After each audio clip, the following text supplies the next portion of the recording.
mga kababayan, etong, bias na reporter, eh, tila parang spokesperson na pala ito ni Harry Roque. Good game. Bakit mo nasabi, GP? Ito po, mga kababayan, at tingnan natin. Kasi nangungulit ito eh. Bariwin mo ba naman, lahat ng mga sinasabi nitong si Harry Roque ay ine-echo nitong si Eden Santos, mga kababayan. Ito, pahiya ulit siya kay Attorney Claire. Maya ka na, Marcoleta. Sabi po nung lead counsel po ni former President Rodrigo Duterte na si Attorney Kaufman, and I quote, "The real prosecutor in this case is actually in Manila, sitting in his palace. He's the person who threw President Duterte over here to The Hague." Any comment po from the palace?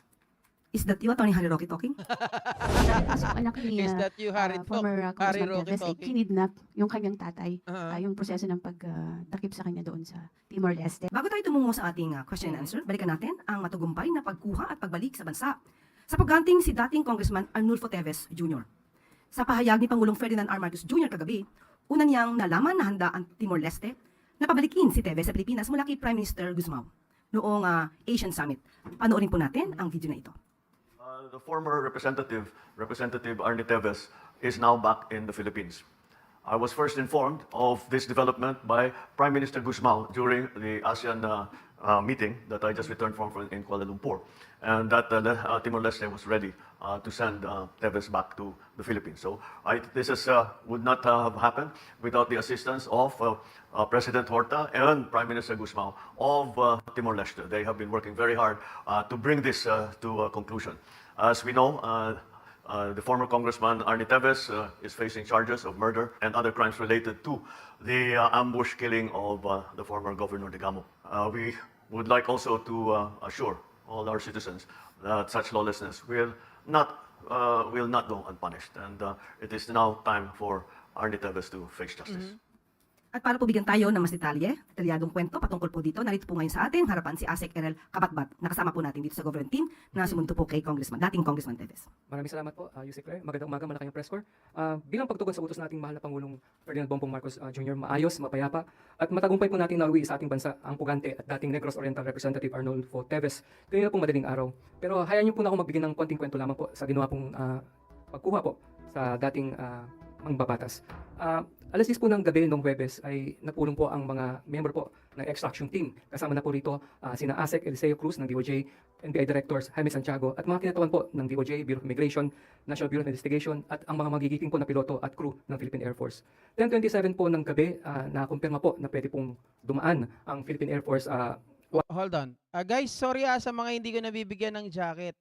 Syempre ako, dala po ako sa mga nabibigyan ko ng jacket dati sa previous channel ko na tinarantado. 'Di ba? Nilagyan ng virus, mga kababayan. So, yung mga nakakausap ko lang talaga, yung mga kakilala ko, yun yung mga nabibigyan ko talaga ng jacket. At hindi rin lahat. Kaya wag po sana magtampo. Thank you. 142 na aeroplano sa airspace po ng Indonesia. At 11:30 po, kami po ay tumungo papuntang Cebu para daanan ng isang key member ng ating extraction team. Dumating po kami ng alas 2:01 ng umaga sa Cebu at 3:14 po ng umaga ay lumipad naman po kami papuntang Davao para sa refueling po kasi po medyo malayo po ang Davao papuntang Timor-Leste. Pero hindi po kami kaagad nakaalis kasi 6:35 po ng AM doon na po namin na-receive o natanggap ang clearance na makapwede pong bumaba ang ating eroplano sa Dili, Timor-Leste. Meron na po kasing verbal agreement pero ininsist po ng ating mga piloto na dapat merong talagang nakasulat na clearance para hindi po magkagulo. So, bumiyahe po kami, 12:30 po Manila time, dumating po kami sa Presidente Nicolau Lobato International Airport sa Dili. 1:11 PM po. Formal pong na-turn over sa atin si former Representative Arnie Teves. May initial na po usapan na pagdating po doon ay ibibigay sa atin kaagad si Representative Teves. Pero may konting changes lamang po. Pero sa kabila po nito, naging maayos po yung turnovers. Nagpirmahan na po ng ilang dokumento at nung maayos na po yung dokumento, nilabas po si former Rep Teves na nakaposas po at may ano po siya, nakashackle po pati mga Ayaw pa nga papusasan. So pagka-turnover po sa atin, may guhit kasi po doon sa terminal. So paglabas po ng guhit, kinuha po ng ating mga kinatawan at tinanggal po yung posas at pinusasan pa rin ng mga taga NBI. May request po si dating mambabatas Teves na kung pwede daw po ay wag na sana siyang pusasan. Kasi nga po masakit ito kanyang mga kamay. At sinabi pa rin niya na pabiro po na saan naman daw siya pupunta. Hindi naman na daw siya gagawa ng anumang gulo. Pero hindi po ito pinagbigyan kasi Protocol nasa yun protocol eh. pa rin po. Di ba? So pagpasok po niya sa eroplano, pinaupo siya, ikinuusap po siya ni NBI Director Jaime Santiago. At pagkalipas po ng ilang minuto, ay binasahan siya ng kanyang Miranda rights ng kinatawan naman po ng NBI. So habang binabasa po yung Miranda rights, nakikinig naman po si former Rep. Teves. At doon, pagkatapos siyang basaan ng Miranda rights niya, ay binasa naman po ang mga pending na arrest warrants laban sa dating mambabatas. Sa pagkakaalala ko po, parang 10 po yung mga kasong binasa para sa kanya. So, hindi po kami mas nakaalipad din kaagad kasi nagkaroon ng konting problema sa aeroplano po natin. Pero dahil mahusay po at magaling naman po ang staff po, ang crew ng Philippine Air Force ay naayos po yun. So, nakalis po kami 2:42 ng hapon, Manila time, departure from Dili to Davao. Medyo challenging po yung biyahe pabalik kasi paglapas po ng Indonesian airspace, maluman na, maayos ang weather, pero pagpasok po ng Pilipinas, malakas po ulan at medyo matagtag po ang biyahe. So kabila po niyan, 7:27 po kagabi, nakalapag po kami sa Davao. Nagkaroon po ng refueling ulit kasi masyadong malayo yung biyahe. Medyo natagalan lang yung pagre-refuel kasi sobrang lakas po ng ulan. So 8:27 nakalis po kami at 11:19 po ng kagabi ay lumapag po kami sa Villamor. Alas 12 po ng hating gabi o 12:03 ay formal pong nadala ang dating mambabatas na si Arnie Teves sa NBI. At ready na po akong sumagot sa inyong mga katanungan. Ayun. Questions for ASEC Errol Kabatbat. Eden Santos, Net25. Asik, good afternoon po. Yung pong proseso po ng pagsundo kay former Congressman Arnie Teves, magkano po yung nagastos ng ating gobyerno dito? Hindi kita masasagot yan, Eden. Siguro, pwede natin itanong sa Ibang DOJ. Pero klase as far as talaga, I'm no? concerned, libre yung, maliban sa fuel, yun ang pong Ah. binayaran po natin sa pagsundo po kay dating mambabatas Arnie Teves. Dahil po yung ginamit na aeroplano ay sa Philippine Air Force. Yes po. Philippine Air Force 142. Sige po, thank you. Tristan Nodalo, Newswatch. Grabe yung mga tanungan ni Eden, ano, mga kababayan. Di ba, parang sa akin kasi, baliwala yung mga gastos as long as na pinatutupad mo yung kailangan. Gagawin mo yung kailangan. Di ba? Mga kababayan, regardless na dapat yung presyo, kung yung magkano nagastos dyan, ano to, mga ka-GP Natics, pag mahal ang gagastusin, hindi na natin itutuloy yung paghuli kay Teves. Ganun ba yan? Kaya, Sec. Aha. Sir, tanong ko lang, paano po naparating sa Pangulo na nandito na hawak nyo na si Representative Teves? And may marching orders ba siya sa law enforcement agencies kung nung na-turn over na finally si Teves po? Actually, coordinate na namomonitor po ng Pangulo ang developments sa pagkuha po kay dating mambabatas Arnie Teves. Siya po ay nakabantay, nakantabay sa development po. Ang alam po bago pa lang po kami mag-briefing, bago umalis, ay namomonitor po at napapaalam kay Pangulo ang nangyayari. Maging po yung pagkuha namin o pag-turn over formally ng Timor-Leste Bureau of Immigration sa dating mambabatas ay na ipagbigay alam kagad sa kanya. Medyo challenging lang po kasi ang connections po sa airport. Hindi po gaya natin na malakas ang signal. Doon po ay medyo challenging po siya. Opo. Tapos nung nakarating na kami dito sa Davao pa lang, Salamat, Ate B. Nabiso natin kaagad ang ating Pangulo. The moment na nagland po yung aeroplano. Ano na lang po, sir? So pagdating niyo po doon sa Timor-Leste, nagkaroon ba ng paliwanagan pa on bakit po nagbago yung posisyon nila on handling Teves? Because before talagang nag-a-avail pa po ng legal rights si Representative Teves. But this time, ba't mabilis bigla yung naging decision? Hindi po ako privy sa naging usapan, pero maaring nakatulong po ang ginawang pakikipag-ugnayan ng ating Pangulo sa Presidente at Prime Minister ng East Timor. Tama. Pero regardless po kung may naging pag-uusap man o paano man siya napabilis, ay ito lang po ay natural flow ng batas. Masasabi po natin na naging matagal, frustrating to some degree, at marami pong nagagalit, marami pong Don naiinis. Kengs! Pero hindi po ito kinantanan ng ating mga kinatawan ng DOJ, ng NBI at ng Bureau of Immigration. Sinasabi nga po natin, naging mabagal ang proseso, pero nung nabigyan po tayo ng pagkakataon para maipatupad ang ating batas, ay ginanap po natin po ito with both hands, and we never let go. Mhm. Any more questions? Ganun naman talaga. Kailangan natin din na, tawag dito, kailangan po natin na respetuhin din yung proseso ng ibang bansa, 'di ba? Syempre nagsisik ito ng legal rights. So hindi natin pwedeng baliwalain, mga kababayan. Kaya Eden tumagal. Santos. Ewan ko lang, yung ASIC, ano po kung pwede rin kayo sumagot sa tanong ko. Sabi po kasi ng anak ni former Congressman Teves ay kinidnap yung kanyang tatay. Yung proseso ng pagtakip sa kanya doon sa... Dito dito ilalahanin nyo at pakinggan nyo to, mga kababayan. tinanong niya na itong ASEC na tungkol po doon sa pagkidnap daw di umano sabi ni Axel ay kinidnap yung kanyang tatay. Mamaya, tatanungin niya ulit yan kay Claire Castro parang timang. Timor Leste. May kanya-kanya po tayo opinion at nire-respeto po natin ang naging pahayag ng anak ni dating mambabatas Rep. Teves na si Axel Teves. Pero ito po kasi ay pagpapatupad po ng ating batas. May mga Correct. search warrant, may mga arrest warrants po na nilabas at kailangan po nating ipatupad po 'yon. Nanggaling po dito sa Pilipinas ang arrest warrant at kung familiar po kayo sa court proceedings kung saan galing po ang search warrant, doon din po ibabalik. So, Meron daw kasing wala raw kasing yung extradition na binabanggit niya, hindi pwedeng extradite.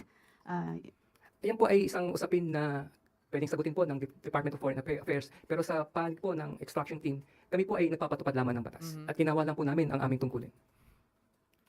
All right. Thank you very much, PCO Assistant Secretary Errol Cabatbat. Maraming Yusek salamat Claire. sa kanyang press corps at Ito magandang na gabi. mga kababayan. Maraming salamat, Asik Ah. Erel. At handa na po tayong tumugon sa inyong mga katanungan. Aha. First question, Left Narciso, DZRH.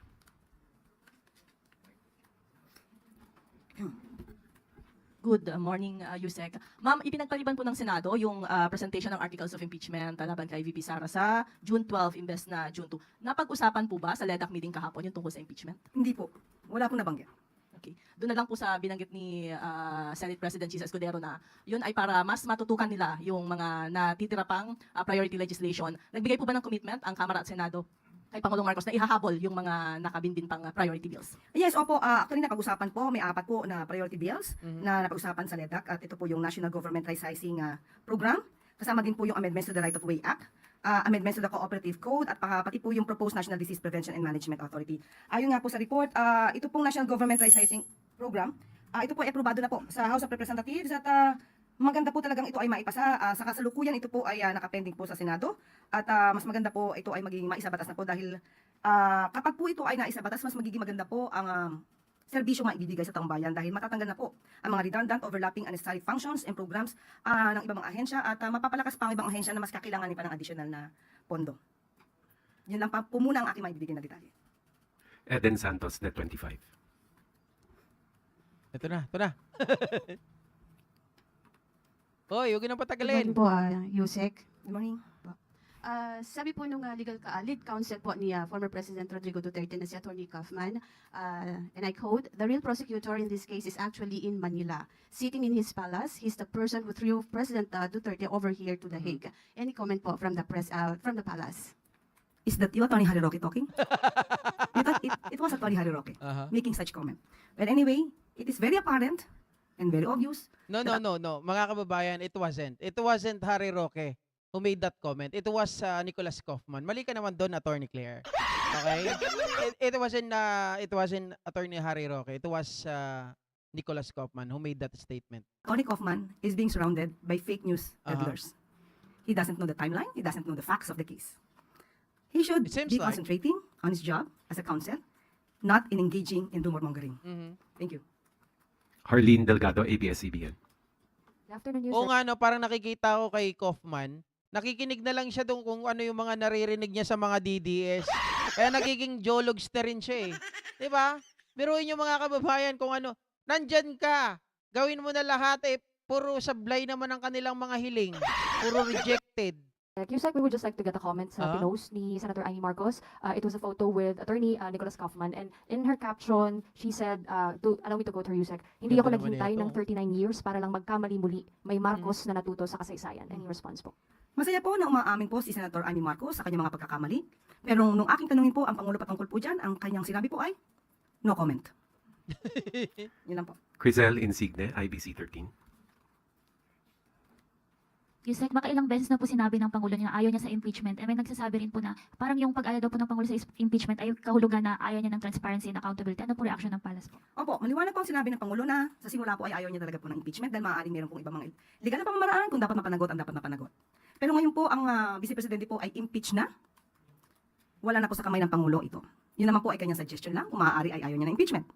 Ang sabi po ng Pangulo, proseso.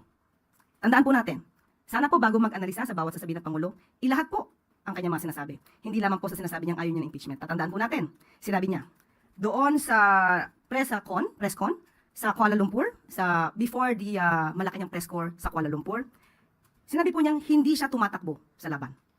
At kanina sinabi rin po niya nung naibalik na po si dating Congressman Arnie Teves, sinabi rin po niya na the people is assured that lawlessness will not go unpunished. Ito ako medyo pagpasensya nyo na guys. Pero ito talaga yung sinasabi ko sa inyo na medyo hindi ko gusto sa mga binitawang statement ng ating Pangulo. Kasi dapat kahit sabihin niya na ayaw niya sa impeachment, ayaw niya mangyari ito. But then again, mga kababayan, may follow-up dapat na sinasabi ang ating Pangulo na even though I don't like the impeachment, but then again, mga kababayan, ang isang taong nagkasala must be accountable. Dapat ganon. 'Di ba? Para mababalanse. Alam natin na hindi kayang sabihin ng Pangulo, walang magsasabi at hindi sasabihin ng Pangulo na siya ay against sa Sara Duterte. Of course, hindi niya sasabihin yon. Pero mga kababayan, ginagamit kasi ng mga DDS yung linyada ng ating Pangulo na he is not in favor of the impeachment, di ba? So dapat kahit na sabihin niya that he is not in favor in impeachment, sabihin niya man lang sana niya na although I am not in favor of impeachment, di ba? Yung mga nagkasala must be accountable. Dapat po silang parusahan, dapat po matanggal ang mga tao kapag napatunayan. 'Di ba? Sabi niya naman, ito ay nasa Senado na. So it's up to the Senate kung ano po ang magiging kahihinatnan, 'di ba? Kung makita nila na talagang sufficient yung evidence against Sara Duterte, sabihin niya dapat magano sila na magdesisyon sila to sign, 'di ba? Para ma-impeach si Sara. Sa pagkakataon pong itong impeachment trial, alam po natin that impeachment trial is not the business of the executive. Hindi po makikialam ang Pangulo patungkol po dyan. Pero, sinabi po niya na dapat umandar ang proseso. Respeto ang due process. So, ito po ay nasa kamay na ng mga prosecutors, nasa kamay na po ng Senado. Pag sinabi po nating proseso, dapat sundin ang batas. Ang taong bayan na po ang titingin at maghuhusga sa mga taong nasa loob. Hindi naman taong bayan actually hindi naman taong bayan ang maghuhusga diyan eh. 'Di ba? It is the Senate will decide kung i-impeach ba si Sara or hindi. Tayo manonood tayo sa atin, magdidesisyon tayo sa sarili natin, titimbangin natin, pero Senado pa rin at the end of the day ang magpapasya kung may impeach si Sara or hindi. 'Di ba? So dapat merong strong message coming from the President kung ano yung gagawin na impeachment trial against Sara Duterte. Yun lang naman inaantay ko, strong message. Kasi ang nangyayari parang nagsalita ang Pangulo, parang imbis na tayo kumbaga ma-boost yung confidence natin, 'di ba? Parang napanghihinaan tayo eh. Sorry to tell you this guys, kaya po hindi ako nag-vlog ng 2 araw kasi iniisip ko kung paano ko iti-take yung sinasabi ng ating Pangulo. Doon medyo I really don't agree, 'di ba? Or maaaring gumalaw para sa impeachment trial. Ang mga prosecutors dapat gampanan ng kanilang trabaho bilang prosecutors. Ang mga senador bilang judges ay dapat din gampanan ng kanilang trabaho bilang senators, judges. Hindi ko naman sinabi, Francisca Hayakawa, na pangunahan. Di ba? Tama yung sinabi ng presidente. Kaya lang guys, kulang. Yun ang sinasabi ko. Walang walang strong message eh. Doon sa sinasabi niya eh. Kaya ngayon, tingnan nyo ang nangyayari sa Senado. Dinedelay nila para saan pa yung forthwith, 'di ba? Yung forthwith nila wala na eh. Huwag na sanang ilagay yung forthwith kung kayang i-delay ng ganyan. Kasi sa pagsasalita ng Pangulo, lagi yan naku-quote, laging kinukuha. Pero kung may strong message ang Pangulo diyan, katambal ng kanyang sinabi na he really does not want to have the impeachment. But then again, mga kababayan, it's up to the people, 'di ba? They want Sara Duterte to be accountable. Okay na tayo doon. 'Di ba? Pag sinabi ng Pangulo 'yun, intindihin na natin 'yun. Kaya lang minsan mahirap intindihin eh. Ito po ang nais ng Pangulo. Huwag po natin kalimutan 'yan. At sabi nga po natin, tao na po ang magsasabi. Kung ang mga taong ang mga senador po na siya magsisilbing husgado, judges, hurado, ay gagampanan ang kanilang trabaho nang naaayon sa batas at proseso. Last question, Tristan Nodalo, Newswatch Plus.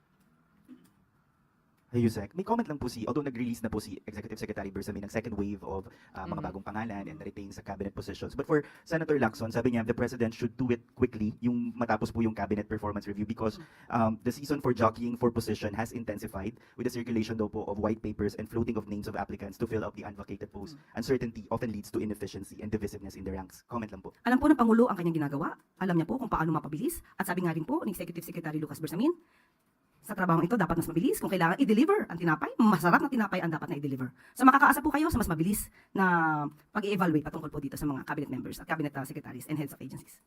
Thank you, Yusek Claire. Ay, nabitin. Nabitin yung pinakauna, mga kababayan. Nawala yung nagtatanong si Eden Santos dito kay Attorney Claire Castro regarding dun sa, tinanong niya rin dun sa lalaki kanina, mga kababayan, na kinidnap daw itong si Arnulfo Teves. 'Di ba sabi niya gano'n? Ito yun eh. Sabi po nung legal lead counsel po ni former President Rodrigo Duterte na si Attorney Kaufman, and I quote, the real prosecutor in this case is actually in Manila, sitting in his palace. He's the person who threw President Duterte over here to The Hague. Any comment po from the palace? Is that you, Attorney Harry Roque, talking? Sabi po kasi yung anak ni former... Ay, iba pala. Ako pala yung nalito. Wala pala talaga yun, mga kababayan. Yung lalaki lang pala talaga yung tinanong. Ako, JP, kung ano-ano na naalala mo. Sorry guys, kagabi ko pa kasi ito nire-review. Nakalimutan ko, isa lang pala, yung lalaki lang pala talaga yung tinanong. Just be yung maramar. Napaisip kasi ako doon sa mga sinabi nyo kanina na tungkol sa Pangulo natin. 'Di ba yung forthwith naging teka lang. Parang yung forthwith, mga kababayan, wala na, hindi na effective eh. Talagang dapat hindi na po yun inilagay doon kung ang lagay ba pwede na lang natin i-delay ng i-delay yung bagay na yan. Sabi ni Sir Leo, correct, pero kapag hindi ayon sa mga ebidensya ang hatol ng mga senatong gantihan natin sa 2028 election. I totally agree, Sir Leo. But then again, do we have the machineries? Do we have a money para po kontrahin yung mga senador na yan? What I'm trying to say is that, ganito po kasi, kahit tayo gagantihan natin, let's say for example, the scenario na si Sara Duterte, sabihin natin, kahit na nandyan yung ebidensya, 'di ba, na nagtuturo that she is guilty. 'Di ba? Matindi, talagang super duper yung mga ebidensya laban sa kanya. Pero ang desisyon ng mga senador natin ay not guilty. So na-dismiss. Kunwari na-dismiss. Ngayon, sabi ni Sir Leo, huwag kang mag-alala, GP. Hindi ayon sa mga ebidensya ang hatol ng mga senatong, gantihan natin sa 2028. Sige, pwede natin gantihan. Pwede natin silang hindi iboto. Kaya lang, mga kababayan, ang tanong ko, do we have the machineries? Do we have enough money? Alam natin yung mga senador. Alam natin, mga kababayan, na kahit sinong mga politiko, pag pera po ang gumapang, Sir Leo, baliwala yung ganti natin. Hindi totoo yan, di ba? Pag may gumapang na pera sa halalan, sigurado, yun ang mananalo. Kaya nga dapat yung Comelec, mga kababayan, hybrid na yan. Dapat, kung ano yung pumapasok doon sa kanilang machine, dapat minamanual counting din yan para sigurado. Biruin mo ngayon, ang dami po nung mga nasayang 17 million na overvote daw. Biruin nyo? Kung isinama yung 17 million na yun, baka nanalo pa yung mga bataan natin. Sabi ni Allen Arsenas, Sir, pag may sakit na kalimot ang mga Pinoy kapag sa 2028 pa gantihan. Correct. At saka hindi natin yan, mga kababayan, yung sinasabi nyong gantihan natin. Kasi ang mangyayari niyan, pera lang ang paggaganahin yan. Makakalimutan na natin lahat yan. Ang galing gumamit ng trolls ng mga Duterte. Tandaan nyo noong 2016, umamin ang mga Duterte na sila po ay nagbayad ng 10 million para sa mga trolls. Anong ginagawa nila? Lahat ng kumakalaban sa mga Duterte, hinaharang nila agad, pini-PR agad nila. 'Di ba? Binabaliktad nila yung istorya, tinitwist nila para hindi na paniwalaan yung tao. Tingnan nyo, anong katibayan? Trillanes. 'Di ba? Hindi mga kababayan, hindi po makapag-penetrate. Tingnan natin sila De Lima, hindi natin pinaniwalaan. Sino yung mga yung sila Las Cañas, Matubato, hindi natin pinaniwalaan yan dati. Oh, kahit nung nagkaroon na ng EJK, hindi natin pinaniwalaan sila Kian de los Santos. Oh, kasi nga tinitwist nila yung istorya, gumagawa sila na hinaharang nila ito para yung mga taong nagbibintang sa mga Duterte, yun ang maging masama. Oh. So pera pa rin. Oh, tama, Ma'am Naomi Shin. 'Di ba, Besh? Tama 'yan, vote buying. Wala tayong magagawa diyan. Sana nga maaresto na si Bato bago impeachment trial. Abangan natin 'yan. 'Di ba? If ever kung kailan man mag-start, Sir GP, ang impeachment, good luck sa bank account ng mga Duterte. Ayan din ang inaabangan ko, guys. Kaya lang, mag-start kasi yan, reading ng Article of Impeachment June 11. Tapos, meron pang June 12. Tapos, magsisimula talaga yung trial. Yung pinaka-trial, I believe July na yan. July na. Okay? Michael Pangan, Sir GP, babati naman po sa anak ko si Mark Bon Jovi Pangan. Nakapasa sa board exam sa pagka-teacher. Wow! Congratulations, sir, kay Mark Bon Jovi Pangan. Congratulations. You are now a certified teacher. Sana magsilbing ehemplo ka. At syempre, gabayan mo yung mga kabataan na maging matalino. Wag yung ginagawa ng iba dyan sa hindi maganda dinadala yung mga estudyante. Anyway, maraming salamat po muli sa inyong lahat, mga ka-GP Natics. Ako po ay medyo lang. Nabitin ako sa dulo. Nawalan ako ng energy. Thank you so much once again. Ingat po kayo. Enjoy. Bye-bye. See ya. Buyers. Go Philippines! Go Philippines! Go Philippines! Go Philippines! Sa silong ng lupang mahalaga, tugong magiting, sa'yo'y alay na. Sa bawat pagsikap, sa bawat hakbang, ang dangal ng bayan, tayo ay manindigan. Huwag matakot, huwag panghinaan, sa hamon ng buhay, tayo'y lumaban. Pag-ibig sa bayan, sa puso'y ilaganap, tugot pawis aking handang iharap. Go Philippines, bayan kong mahal, sa iyong buhay ko ay iaalay. Sa hirap at ginhawa, hindi kita iiwan, laging tatanglaw, hindi papatinag. Sa liwanag mo, O Diyos, ako'y nagising. Pag-ibig mo sa bayan, walang kahambing. Sa bawat sugat, ikaw ang naghihilom. Pag-asa at lakas, sa'yo tutugon. Yeah! Go Philippines, taas noo, di pabubuwag. Kasaysayan natin, di mabubura na sinungaling at huwag. Fake news, dapat nating labanan, buksan ang isipan, huwag magpabihag.